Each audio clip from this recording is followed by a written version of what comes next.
Nate Perkins, Nate Perkins Live. I'm here in Beaufort, South Carolina. And I'm going inside of this restaurant named Wren, W-R-E-N. And I'm going to interview some. They have an American flag outside the restaurant. And I'm going in just on a hunch to interview some friends. This is NATEPERKINS.TV. You're watching.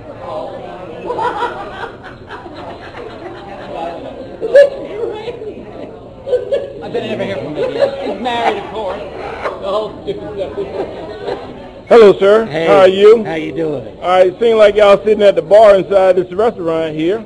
Yeah. Good. My name is Nate Perkins. I'm from NATEPERKINS.TV. I have over 42 million people watch my show on the internet and radio and listen to me throughout the world. What's your name, sir? Terry Sweeney. All right. Pleased to meet you. I heard about you. I've seen you on TV a lot. Probably have seen sir, me on TV. it is enjoyed to shake your hand. How about you, sir? Oh, you have your partner with you. What's your name, sir? Laney. All right, good. That's beautiful. I'm glad to see y'all in this bar and everything. But really, reason why I came in this bar because I saw it had an actual flag outside. I wanted to come in and interview the people from South Carolina because South Carolina actually helped put the first black president in the become the first black president in the United States, which is Barack Obama. That's right. I didn't want to forget you, ma'am, because you about the most beautiful lady here at the bar. What's your name? Martha Shine. Oh, you the better half. You the better half here. That's great. Sir, it looks like you have a book out in front of you. What's going on with you? It's Holden Caulfield. We're in my classroom. Yes, sir. And you can get it on Amazon or in the bookstores. Mm-hmm. It's my website is BernieShine.com. Oh, that's beautiful. They can remember that. Yeah, and they can see some of the stuff, get an idea of what they wanted. Yes, sir. Now, I went and read a portion of your book, did you? and you taught in the American system for 30 years. 40 years. Yeah. Oh, well, can you tell my audience some about that? Yeah. What happened is I became a school teacher. Yes, sir. Because I loathed and hated school. Yes, sir. So much. It was unbelievable. I just couldn't stand it. I was bored to tears. You know, like most people, I was smart and I was stupid. Yes, sir. But if you were in school back then, they pretty much averaged you out. Mm-hmm. So you didn't know. Yes, sir. You know. And I wanted to create for the kids what I didn't have, which, when I look back on it, was heart and soul.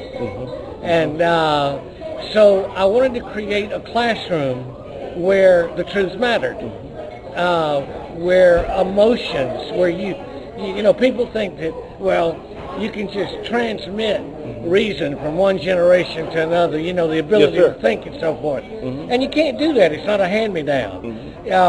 Reason comes from the lack of it, logic from the lack of logic, sense from nonsense, chaos, creation from chaos and so forth. And so when those kids come into your classroom, they're just kind of a rookery of symptoms and defense mechanisms. They're crazy as hell, man. To tell you the truth, they're nuts. Sir. I understand. They're out of their mind. Yes, sir. And let me tell you something. They're better off than adults because at least they show it. Yes, sir. So we can see it. But what we have to do when they come in there, we have to realize is now roses grow from cow manure. Well, we got to get to the mess. And by the time they're there, they're crazy. Now, why are they crazy? They're crazy for the same reason we are. They're crazy because of natural traumas like sibling rivalry, maybe the death of a pet, a loved one, maybe the first time they went to school they didn't feel up to snuff, maybe they didn't make the team, maybe they've been abused, neglected, abandoned. Okay, well, the fact of the matter is they don't know how to handle that when they're little. And so they don't know how to handle it when they're little, and so what happens is they repress it. When they repress it, they leave the best part of themselves behind. That little kid and all of us that's really daring and eager, raring to go, all right? And so what happens is they have to go back, and when you see those kids in the classroom, they're not really real kids anymore, most of them. They have to go back and become real kids again. And when they do that, I can promise you, they'll knock your socks off. Sir, it's an honor to be here with you because I read your book, and I tell you, it changed my life, and this is one of the reasons why I came all the way down to Beaufort, because I actually want to interview you myself. I think it's a good book where it's a how-to-do book where teachers in America could read this book and help teaching and coaching their kids, the American kids of today. Right. And see, the best thing I think, the way we can, and it's for parents, it's for anybody.